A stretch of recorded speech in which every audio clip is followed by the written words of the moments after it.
Iniciamos aqui mais uma edição do Democracia pela TV Assembleia. Vamos, como sempre, tratar de um tema da atualidade. Vamos falar hoje sobre regras na campanha eleitoral. Regras para serem observadas pelos candidatos, pelos partidos, por aqueles envolvidos diretamente no pleito. A justiça eleitoral é rígida e não poderia ser diferente. As regras são rígidas, não poderia ser diferente. Mas muitas vezes desrespeitadas, involuntária ou voluntariamente. Por isso é importante saber-se que todos têm conhecimento do que é permitido e do que não é permitido.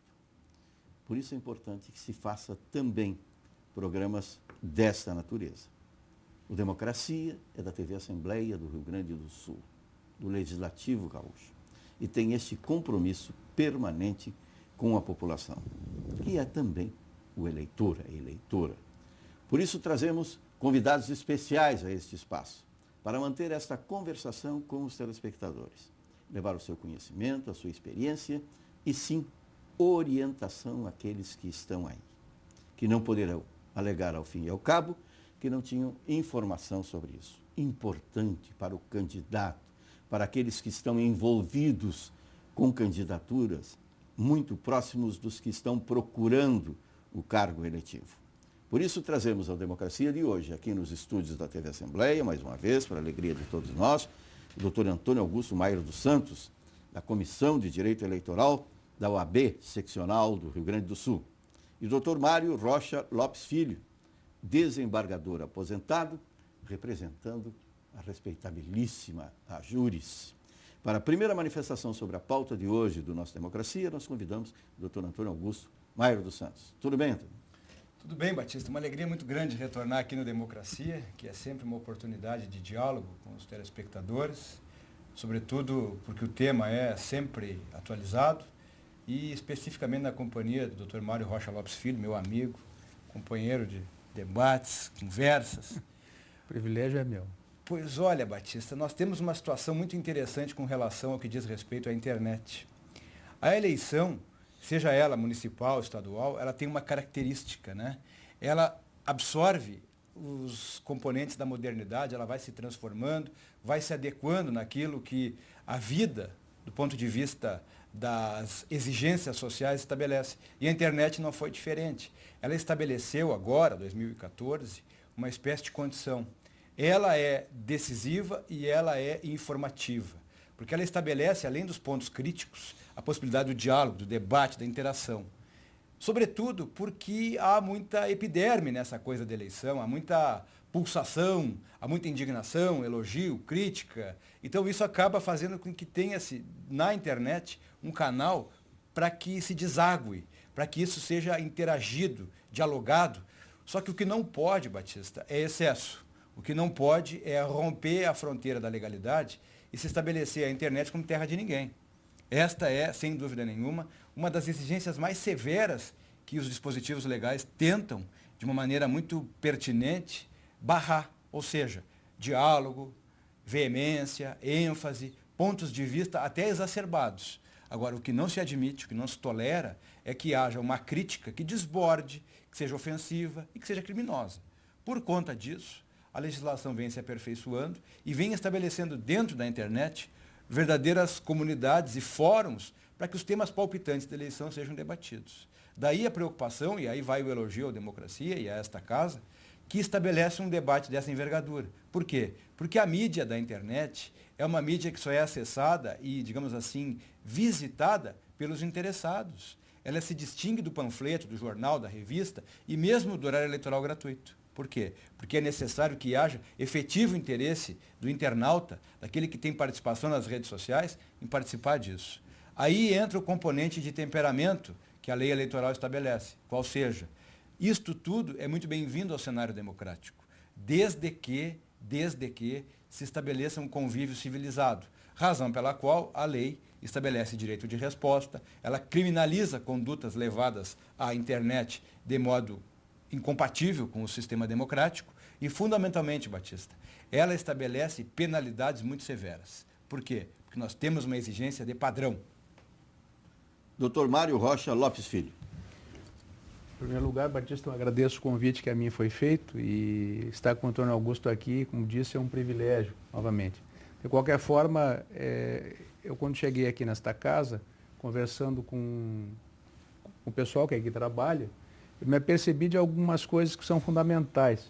Por que que existe a necessidade deste tipo de controle? Porque a criatura humana ela é perversa às vezes, né?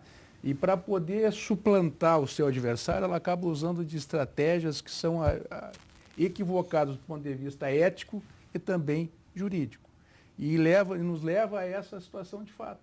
Na verdade, o que nós precisamos, a OAB faz esse trabalho, tem feito esse trabalho, é educar as pessoas para ingressar e permanecer nas redes sociais, inclusive nesse período eleitoral. E não é somente no período eleitoral, porque a internet ela é imediata. E é esse o grande problema da internet. Isso. É que se fosse algo que fosse derivar de uma elucubração, que fosse panfleteado, não. A internet é imediata, todo mundo tem acesso. E o perigo é este. E a apuração depois desses fatos é demorada. Então, muitas vezes, o dano que foi causado, ele não consegue ser reparado integralmente no próprio processo criminal. Então, a gente precisa ter sempre esse cuidado de evitar, de procurar evitar, orientar as pessoas para que esse tipo de assunto não fique, né, girando dentro da internet. Que as pessoas tenham um comportamento ético, respeitoso e que saiba que a diversidade faz parte da vida. Que não se precisa diminuir o outro para poder se projetar. Então, eu penso que temos de ter cuidado, porque na área do direito não há esta compatibilização temporal. Então, se o crime foi praticado, ele vai ser demorado, é natural a demora na apuração. O dano foi causado. E como resgatar isso, né? Então, a gente fica pensando, por isso que a orientação ela é fundamental. E aí o mérito do teu programa. Um programa da casa no sentido de orientar a sociedade que está aí, que vai participar dessa eleição, né, para evitar que esses fatos aconteçam. Observe o telespectador, os telespectadores, que essas primeiras manifestações aqui colocadas no programa trazem esta preocupação também nova. As regras eleitorais, até bem pouco tempo, estabeleciam dimensões, locais para exposição de propaganda. Agora, não. Agora, ela deve incidir, no seu conjunto, sobre um comportamento individual de quem não é participante direto da eleição. E corre também um risco adicional da organização em rede para transpor limites e transportar também de forma coletiva informações inadequadas, difamatórias, cuja apuração demora e cujo resultado imediato é muitas vezes destruição de reputações, não é assim?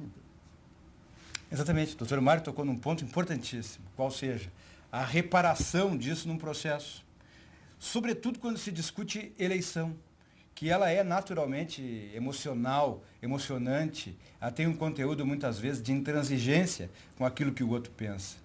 Por quê? Porque a defesa de um ponto de vista, muitas vezes, ela se torna irracional, porque ela se torna apaixonada. Ora, essa paixão, se ela for confinada aos limites daquilo que se diz como civilidade, muito bem.